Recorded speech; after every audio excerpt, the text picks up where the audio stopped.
Tamasatoma sadgamaya, tamasoma jyotirgamaya, mrityorma amritangamaya. Om. Lead us from the unreal to the real. Lead us from darkness to light. Lead us from death to immortality. Om Shanti Shanti Shanti. Peace, peace, peace. Good morning. Today's topic is a journey like no other.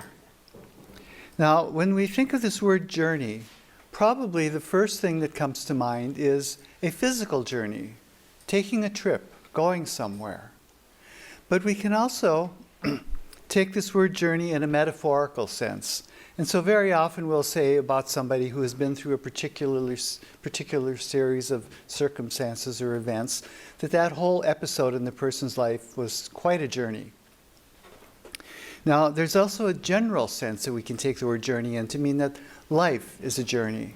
Everybody's life is a journey. Now, with this human life, there are changes constantly. For example, we begin life as newborns. We become infants, toddlers, children, teenagers. Eventually we reach young adulthood.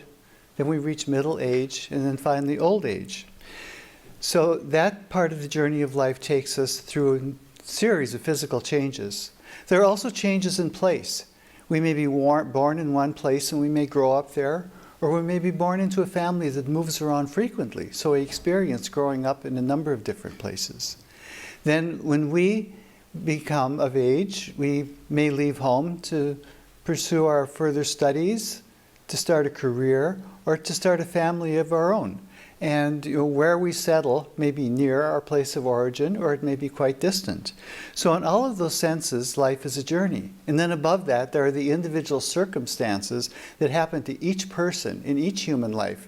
And the possibilities are unimaginable. So I won't even begin to say anything more about them other than that no two human lives are alike.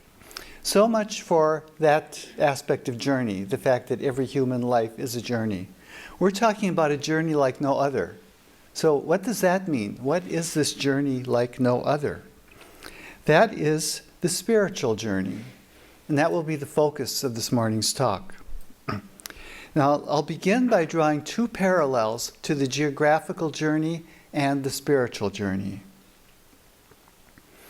A journey can only begin where you are. So let's say that you are in Chicago. You cannot take a trip from Los Angeles to New York if you're in Chicago. That's not your beginning point. Now, the other point is that there are different modes of transportation, different ways of making the journey. So let's say that New York is our destination. You may fly to New York from Los Angeles. You may take the train from Chicago to New York.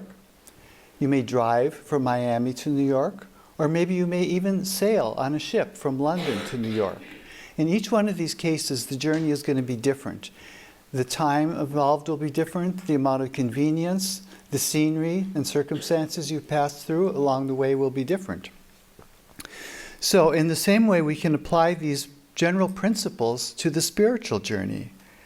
Again, in the spiritual journey, we can only start from where we are. Where are we now? This is our starting point.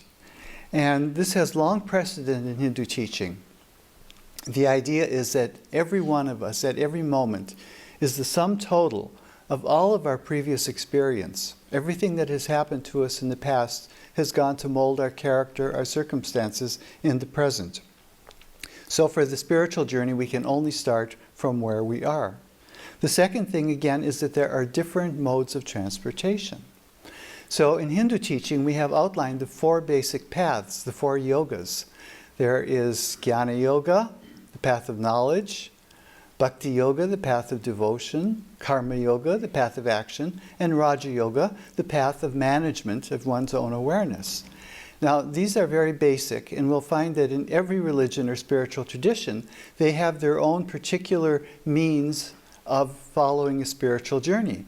But they all relate to these basic facts of the yogas, because the yogas in themselves relate back to the basic facts that we all think, we all feel, we have emotions, we all act, and we all have this awareness that needs to be brought under control. So these are the ways in which the life journey, or geographical journey, and the spiritual journey are similar. Now, back to the life journey for a moment. We go through periods that are very pleasant, and then there are times that are pretty awful. And this is true of every human life. Now, this, again, is something that we experience. But I want to draw here a distinction between the life journey and the spiritual journey. And that is that we don't know where the life journey is taking us. But with the spiritual journey, it is a homeward journey. It is taking us back to our true original self, that higher being that we in essence are. Whether you call that God, Atman, Brahman, that is the goal, the homeward goal of the spiritual journey. So the spiritual journey becomes a journey of self-discovery. It's a recognition of the Supreme Self, of who you truly are. Now, that self is unchanging, eternal. We look around us at the universe and we see everything in flux. So in our life journey, everything is constantly changing. Now, if I say that the spiritual journey is also all about change, doesn't that seem a little bit paradoxical if the goal of it is to find that changeless self? Well, we have to consider that the spiritual journey takes place in the context of this changing world. Now, everything in life has a beginning, a middle, and an end. And so too with the spiritual journey. The beginning for the spiritual journey is where we are in the moment. The middle is this glorious adventure that lies ahead of us. And the goal, well, that's just indescribable. Now, every one of us faces a number of obstacles in the life journey, in the spiritual journey. So how do we address and overcome these obstacles? Now, we're all very different. No two of us are alike. And again, according to Hindu teaching, we are all the sum product of an individual and unique past. Now, the basic idea here is, in Hindu teaching, that everyone is going to reach the goal. No one will be left out. No one will be forgotten. And so, whether our journey is short and direct, or if it's long and winding, it doesn't matter, because in the end, everyone succeeds. Now, the physical journey always involves packing, taking items along with us. So just imagine you're going on a trip. What are you going to need? You're going to need cash. You're going to need credit cards. You're going to need clothing. You're going to need shoes. Maybe something to read. Maybe gifts to give to people who we plan to visit along the way. In this day and age, your electronics, your cell phone, your laptop, maybe a tablet or an iPad. So all of this stuff. So the first thing we notice is this baggage can be very cumbersome and heavy. The other thing is, along the journey, you tend to buy things. Maybe gifts for people back at home, maybe souvenirs or other items for yourself. And very often, when you come home from a regular journey, you have more stuff than when you set out. Now, this is the one place where you can draw a very stark contrast between life's journey or a physical journey and the spiritual journey. Now, imagine yourself in Honolulu in a hotel room, and this is the day of your departure homeward. And you're looking there at that grass hula skirt you bought the night before at the luau. At the moment, in the spirit of the moment, it seemed like such a good thing. But maybe I should say in the spirits of the moment. Maybe that third Mai Tai was not such a good idea after all. But here you are, and you're thinking, how am I going to pack that? How am I going to get it to the airport? When I get it to the airport, I'm going to have to pay an excess baggage fee. And then when I get it home, where am I going to keep it? I'm going to have to find a place to store it. And what good is it? It's just going to be taking up space for something else that, might be better. And so this is very interesting because this hula skirt becomes a very apt metaphor for the baggage that we carry along on life's journey. Now, the spiritual journey, as I said, is an entirely different matter. And it can be summed up in 9 words. Letting go of that which you do not need. At the beginning, every phase along the way,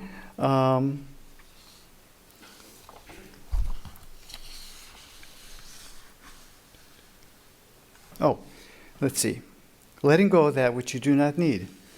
So, we find this as a teaching in every religious tradition.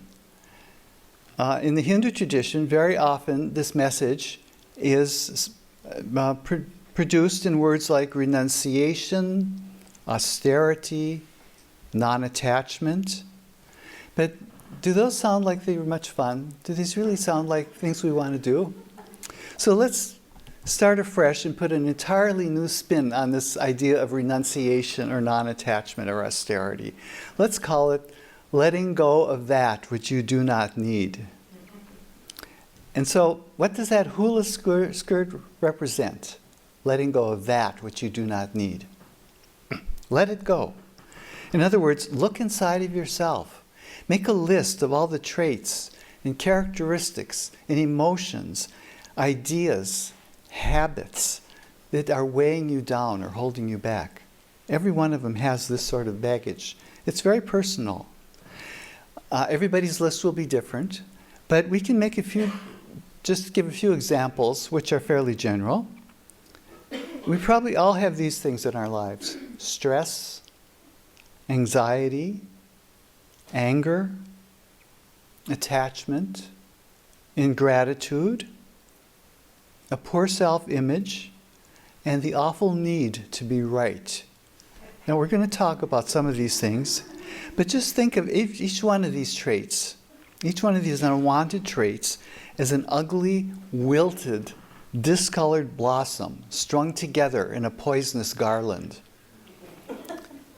And then just think of this poisonous garland as that ideal accessory to wear with that hula skirt. Now, these negative traits most likely have their roots in what we call samskaras. A samskara is an impression made upon the mind by something that has happened to us in the past.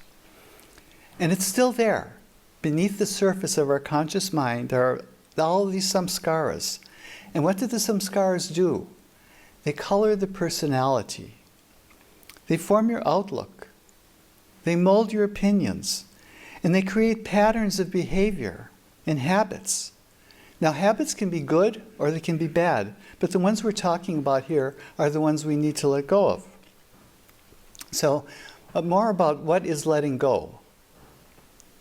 That's a good question. What is letting go? And one of the answers is letting go is not holding on. Letting go, though, is more than just this act of release. Letting go is also about not stagnating. So in other words, we can say letting go is moving on. And if you're stagnating, it's not a journey.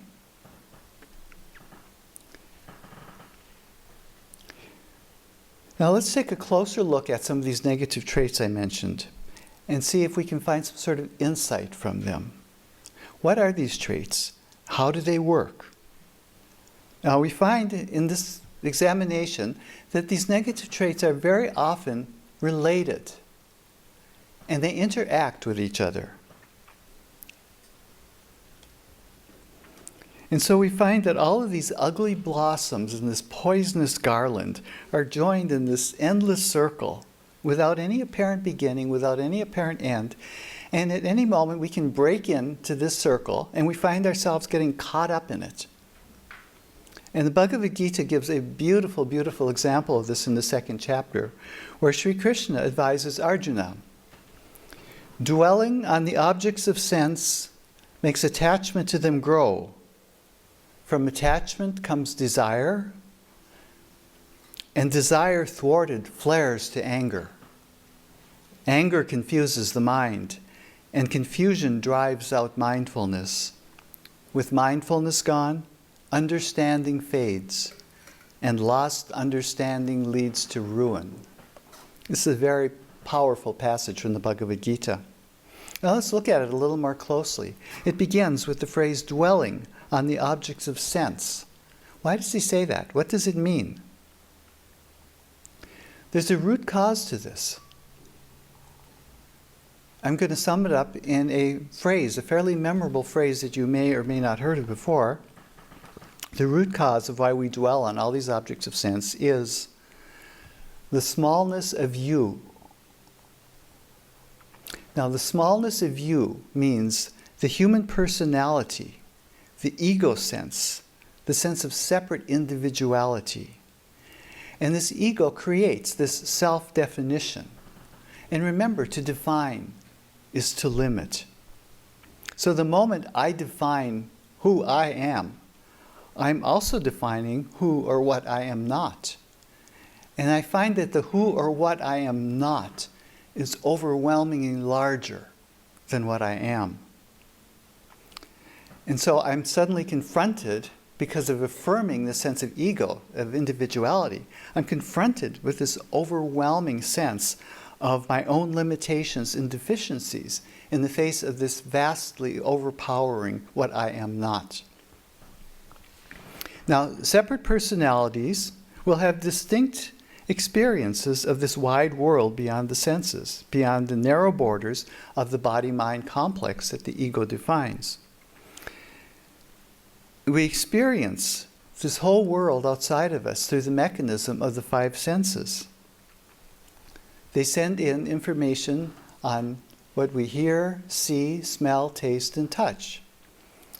It's all part of being alive, and that's a good thing. But there's a problem. There's nothing wrong with sensorial experience, with knowing the world outside of ourselves. But all too often we miss the point, and we fixate on things. And we get the idea that if I can have this or that, I will be happy. Now, this perception of things outside of ourselves can then lead to this sense of mental attachment. And then we think, I like that. It will make me happy. And the attachment, in turn, leads to desire. I like that becomes I want that. But what is a desire but an acknowledgement that something is lacking, that something is missing? A desire is an acknowledgement of our own deficiency. And this is a very powerful tool that the ego uses to hold on. And so this leads to another idea. The desire grows and takes hold of the mind, and I want that becomes I really want that. I need that. I've got to have it. And then what happens is that unfulfilled desires, if we try to fulfill the desire but we do not succeed, the unfulfilled desire leads to a sense of failure or frustration or anger. And then what happens is the downward spiral gains momentum. Anger flares up, and when anger flares up, as Sri Krishna explained, we lose our bearings. The clarity of our better judgment vanishes. Usually that better judgment is born of earlier experience, and then it becomes forgotten in the heat of the moment. And then that leads to our thinking being put in disarray. And when that happens, we fly out of control. And then the events fly out of control. And it's not going to end well. So this was the whole idea that Sri Krishna explained in that passage from the Gita. Now, we can take this observation of mental events a step further. So we've already mentioned things like ingratitude, stress, anxiety, all of these negative traits. And one of them that I mentioned was the awful need to be right. So let's look at this a little more closely. The awful need to be right is a kind of mental attachment, a mental and emotional attachment. It's a holding on And remember, holding on is not letting go. We can become so attached to our own version of the truth because we live in this world of our own making. Now, there is a material world out there, granted, and we all experience it through our five senses and the information that comes in. But then, we interpret that information. All of this information is filtered by the mind, and then it becomes colored by the lenses of our past experience, by those samskaras dwelling within us. And then it becomes evaluated and judged by the ego. Now, when we find then that we do not agree with other people on our view of the world, we might become annoyed with them. We might even become angry. We might become argumentative, and that can even become abusive. Now, Sri Krishna explained this, how one thing leads to another. That simple little dwelling on the object of sense goes to this whole downward spiral, and in the end it's a mess. So, what is the cause of all of this awful need to be right? Again, it goes back to the insecurity of the smallness of you. No matter how great you think you are, how intelligent, how successful, how open-minded, how wise, there's always going to be somebody else who outshines you. And that causes a sense of anxiety, and this need to be right becomes a defense mechanism. Now, there's a flip side to this coin, and that is called, I am not good enough. Both of these are the ego's response to the sense of deficiency. Now, no one, least of all a spiritual aspirant, should ever think that I am not worthy. This just plays into the ego's deception, this will to hang on. And so we cling to the smallness, and we fail to recognize the higher self, our true being. And if I am not good enough is our frame of reference for everything that we do and say and think, where does that take us? Now, recall again, Sri Krishna said, little faults lead to large consequences. But there is a corrective.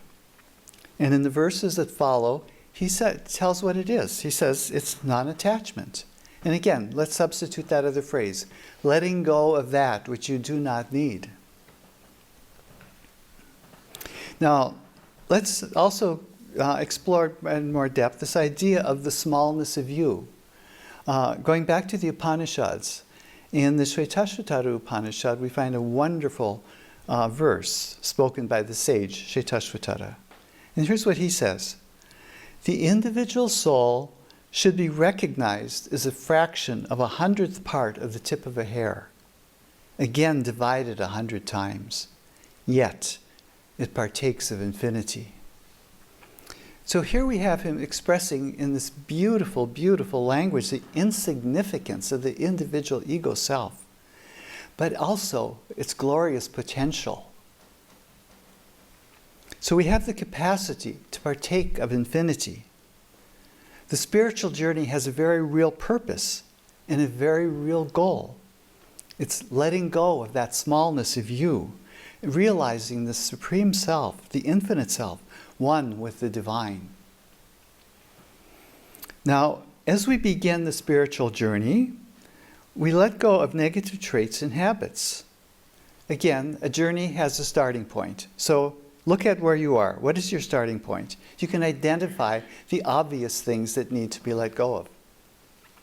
And what happens is, once you do let go of them, subtler things come to the surface. And you suddenly become aware of things that you do or think, attitudes you hold, that just went unnoticed before. But suddenly now they loom much larger in your conscience. And that can hurt. But it's a good thing, because you've been able to identify them as well, and now you can work on letting them go. So letting go doesn't happen all at once. It's a gradual process of spiritual purification. And this leads to a greater understanding. So deeper than relinquishing all of these negative habits, either the big obvious ones or the subtler ones, It leads to the idea of letting go of that which holds on to them. And this is a whole new phase of the spiritual journey. Letting go of the ego sense itself. Letting go of the smallness of you. Now, the immediate reaction here is one of fear. The idea, I'm going to lose something. And yes, you will. You'll lose that inferior selfhood that you've been misidentifying with. But this opens you up to expansion into the larger, better sense of self, the one that can partake of infinity. Now, in doing this, you also become an observer. First of all, the outer world is still there, so you observe the events, the happenings in the world around you. But you also observe your own inner feelings, your ideas, your moods, your thoughts, everything that arises within the mind. Now, being an observer happens. It just happens as a result of letting go of everything else. It's a natural process. But why wait for that to arise naturally?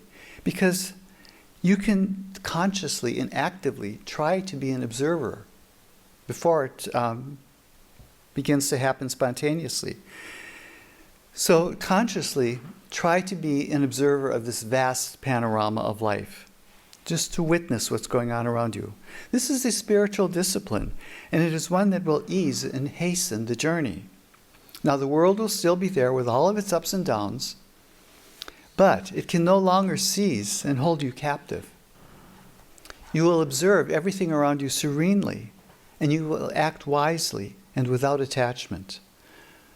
Now remember, all actions bear consequences. And in this thought, you can choose, by being an observer, to create a new course and no longer aimlessly wander hither and thither. You can choose a new course that will direct you toward that ultimate spiritual homecoming.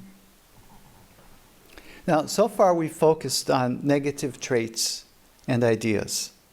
And they've all been different. For example, some people are by nature, it seems, angry. They're easily provoked. They walk around with a chip on their shoulder. These are the kind of people we like to avoid.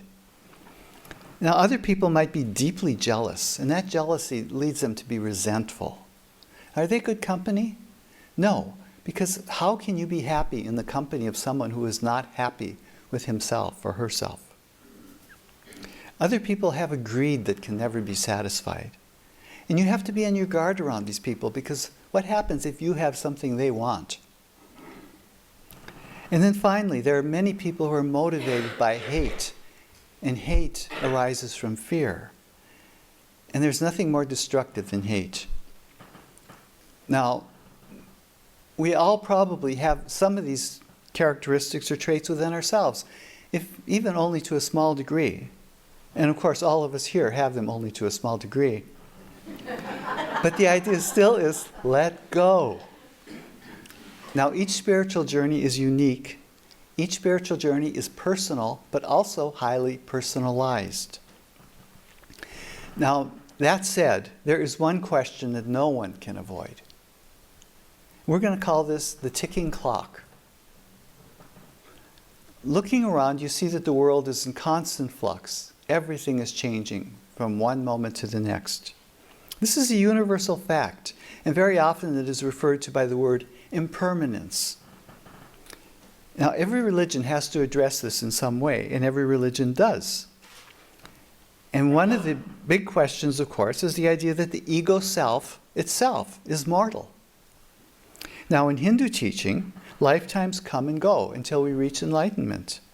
But before then, we are bound to this ever-repeating cycle of birth, life, death, rebirth, over and over, countless times. This is called samsara. And one of the translations of the word samsara is wandering or roaming. So we are all drawn on by our hopes and aspirations. And we're all driven to sidestep what we fear. And this becomes the nature of this wandering, this samsara, through lifetime after lifetime. And all the while we're seeking satisfaction in things that do not last. Again, the ticking clock. Now, you've probably all heard this paradoxical statement. The only thing in life that is constant is change. It's true. Impermanence is a fact of life, and when we think about impermanence, it can often lead to anxiety. Look at your lives. People come and go. Wealth and comforts may vanish. Activities change over time. A state of health can alter. And worst of all, death will someday rob us of our loved ones. And so this is something we live with. And nothing we do can change the fact that life is constantly changing. Everything is impermanent. Here one moment and gone the next. But this word moment has a twist, and it becomes a powerful spiritual tool. First, ask yourself, how much of the time are your thoughts caught up with time, with the three aspects of past, present, and future? How often do you find yourself thinking about the good old days, maybe with fondness or with nostalgia? Or maybe you find yourself mourning for people who no longer are. Or, on a darker note, maybe you find your mind attaching to unpleasant or painful memories. And when this happens, resentment grows, and this can seep into the present. Or maybe you dwell on past mistakes, and this leads to feelings of regret or guilt that become your unwanted companions in the present. Now, do we want to let the past ruin the present? Or let's look in the other direction, ahead. When you think of the future, do you anticipate that things will be better than they are now?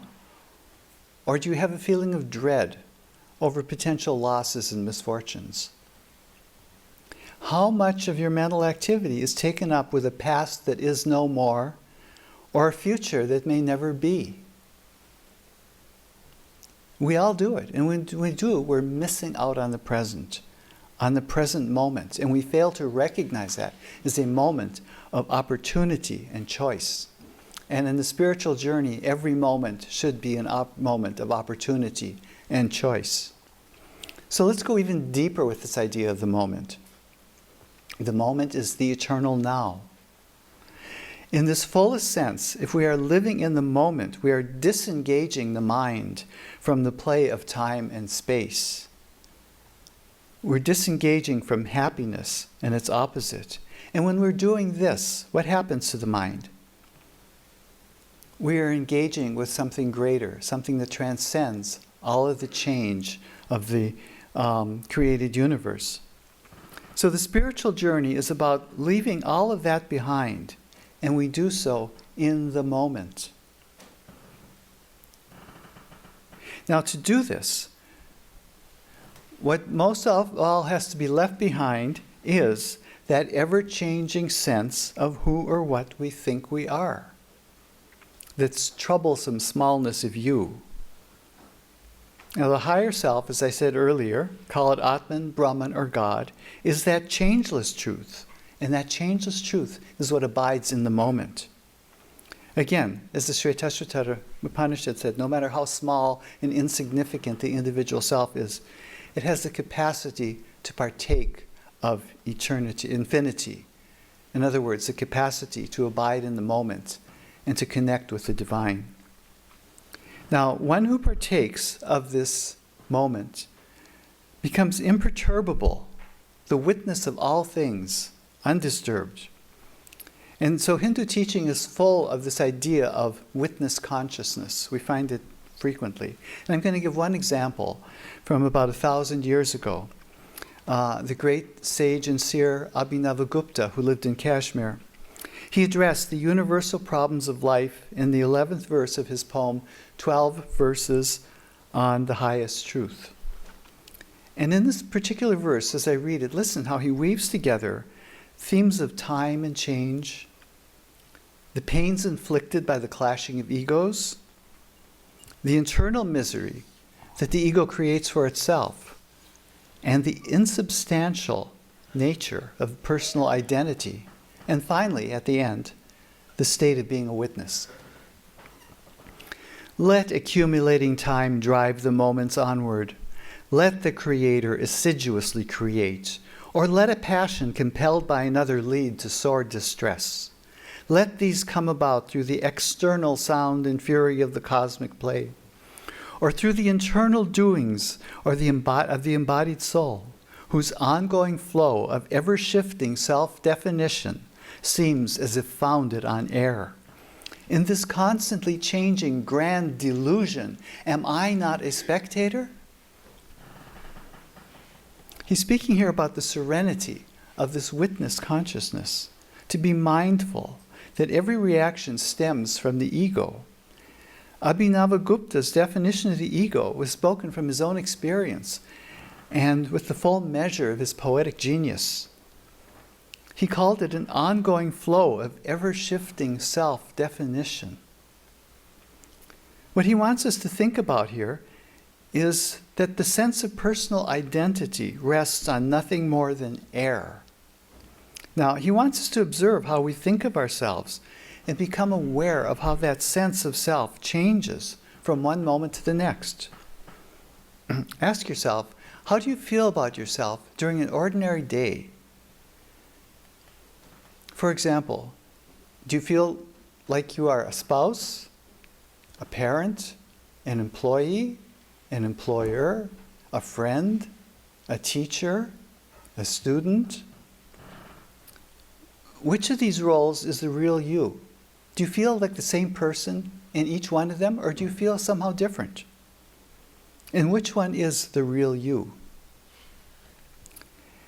Then, go even deeper. Consider this. When things are going well, nothing is bothering you, you might have a warm sense of satisfaction, of joy, of self-worth. But any unpleasantness at all, even a single unkind look or word from another person, can change all that in an instant. And then you may feel anger or fear or doubt or inadequacy. Again, ask yourself, which one is the real me? The miserable one now, or that happy, contented one an instant ago? And so Abhinava understood that this I, who I think I am, is as if founded on air. This phrase expresses just how fragile and insubstantial the sense of personal identity can be. Now, the spiritual journey is about leaving all of that behind. Leaving behind that smallness of you that is always susceptible to outside influences. And to leave that behind is to embrace the unchanging nature of the higher self, the Atman. And we do this through being a spectator, as Abhinavagupta said, or a witness. Now, so far, we've talked about a lot of the unwanted baggage we accumulate and drag along through the journey of life. All of that which we need to discard in the course of the spiritual journey. And that is part of the picture. But any point in the spiritual journey can and must also embrace the positive. For every negative thing in our lives, there is something positive. And that positive can be of great help in the spiritual journey. And here I'm going to invoke another travel metaphor. Food. Anytime we set to go out on a geographical trip, we know that food is going to play a big part in our experiences. So let's just imagine that we've arrived in Sweden, and we've been taken to this magnificent smorgasbord. We see all of these choices laid out before us. Delectable, wonderful choices. Now, some may be better for us, or we may like some better than we like others. So there are pros and cons with every one of these dishes. For example, if you don't like fish, you're not going to go for the several preparations of herring that are essential to any Swedish smorgasbord. But don't despair, because there's plenty of other choices. So there's something there to please every palate. Now, the spiritual journey is like that smorgasbord. It lays out before us an array of possibilities.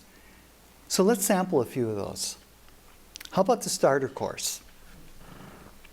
Right action is a very good place to start. Now, in the Yoga Sutra, Patanjali named this as basically his first of the 8 steps of yoga. He called it yama, meaning restraint. And it has 5 parts. The 5 parts are doing no harm to others, being truthful, in other words, not lying, not stealing, observing sexual propriety, and refraining from greed. Now, when we do this, our relationship with other people and the whole world around us changes. It becomes harmonious if our behavior is that excellent. So ask yourself, if there is no peace within, if there's no peace without, if we're not at peace with the world around us, how can we find peace within? So this starter course, this yama, these restraints, is excellent. And this is a universal teaching. It's found also in the Judeo-Christian tradition. The last 5 of the 10 commandments correspond very, very closely to the 5 precepts of yama. Now, another good course early on in the meal is the company we keep. Now, on the spiritual journey, we like to think that it's a journey of self-transformation. We're trying to become better people. And so the company we keep should be understanding, like-minded, supportive, maybe even sharing our aspirations. And even better, if the company we keep has already had a glimpse of what lies ahead on the journey, so much the better. So these types of associations create a sense of shared purpose, and they engage us to keep our sights on the goal. Now, in Hindu tradition, there is one special association, and that is the relationship of the disciple and the guru, the aspirant and the holy person. Now, it's early in the days of the Upanishads, even thousands of years ago, we find many stories of seekers who are turning to the guidance of a holy person. And why is that? Because the guru has already been there where they want to go. Now, just ask yourself, if you have to cross through a dense, dark forest, do you prefer to blunder through it on your own? Or would you like to have the guidance of someone who's been there before, who knows all of the obstacles and can prevent you from making wrong turns? There's also another advantage to this guru-disciple relationship, and that is that it is extremely personal. It's one thing to hear spiritual teachings from a pulpit or to read them in a book. But it's quite another thing entirely to know that what you are receiving personally from the guru has been passed along from generation to generation in an unbroken flow for thousands of years. Make no mistake, there is power in that flow. Now, after we've had our appetizers, we go on to the main course. And any main course, of course, will have more than one ingredient. It will be a dish, cooked up with the expertise of the chef. But in all of these main courses, there is one essential ingredient, spiritually speaking, and that is looking inward. Now, this will take many forms. So, for example, looking inward can entail prayer, contemplation, meditation, and silence. Okay, prayer. Prayer is talking to God. It directs us inward and forms a bridge to the divine, who rests at the very heart of our being. But, as in real life, some of us tend to talk too much. Prayer shouldn't be one-sided. We shouldn't do all the talking. If we do, it's not prayer, it's monologue. So prayer engages us in a relationship with God, whoever or whatever that God may be. And in a relationship, there's always give and take. Once we've had our say, then it's time to shut up. We have to listen in order to be heard, in order to hear that inner voice speak. There must be silence. And what is this silence? Such silence is more than the absence of sound. Mental silence is something palpable in which the divine presence makes itself known. In the commentary on the Brahma Sutra, Shankaracharya referred to a lost Upanishad in which a disciple named Bhadwa questions a guru named Bhaskali about the nature of Brahman.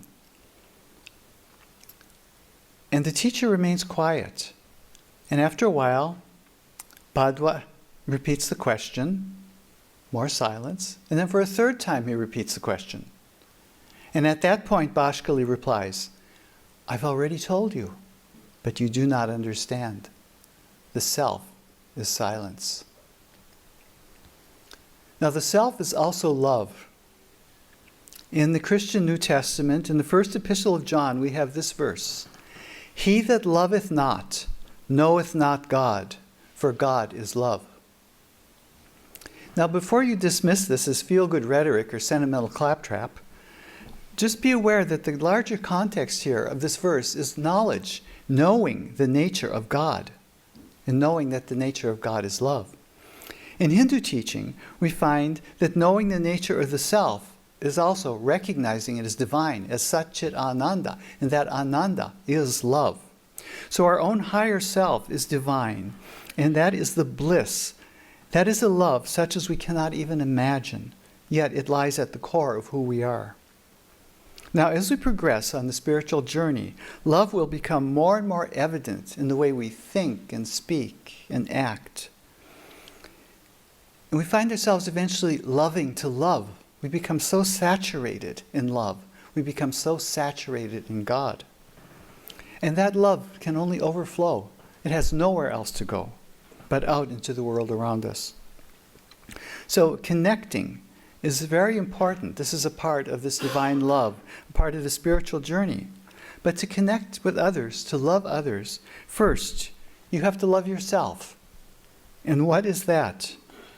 Loving yourself means shedding any feelings of unworthiness, ceasing to think that I am not good enough, taking down that wall of separation that is built of the bricks of I, me, and mine, letting go of the smallness of you. And once you can do that, and once you can connect through silence with the God within, you connect with your own higher self, whose nature is love. Now, such love is utterly selfless. It flows out in the forms of compassion and service. In the Vedanta tradition, we call this karma yoga, worshiping God through service to your fellow human beings. And there's a mantra for this serving, something always to keep in mind, and that is, it's not about me. Again, it is utterly selfless action. And this is because karma yoga, like all of the other yogas and spiritual paths, is a means of letting go of the ego. It's not about me. Now that we've sampled the variety and richness of this smorgasbord, let's have dessert. And after this rich, rich meal, I can think of no better dessert than simplicity. Keeping it simple is a principle so obvious that we fail to notice it. Throughout the millennia, philosophers and theologians and ordinary men and women have spent untold time and energy trying to figure out the meaning of life. What's it all about? And the more they think, the more complicated it gets with all of their theories and theorizing and doctrines and dogmas. And then the more confusing it becomes. So why waste all that time and energy tying the mind into knots? Or as I like to put it, why waste all that time and energy building long sentences between ourselves and the silence? Now the Upanishads speak of God, the Supreme Self, as one without a second. What can be simpler than that? It is a simplicity beyond all thought. And if God is the ultimate simplicity, then the closer we come to God, the simpler things should become, the simpler we should become. And as we approach the simplicity, all confusion vanishes. We awaken to the inner light, we recognize our own perfection, and we become one with the divine reality. So in the end, this journey like no other is truly our homecoming.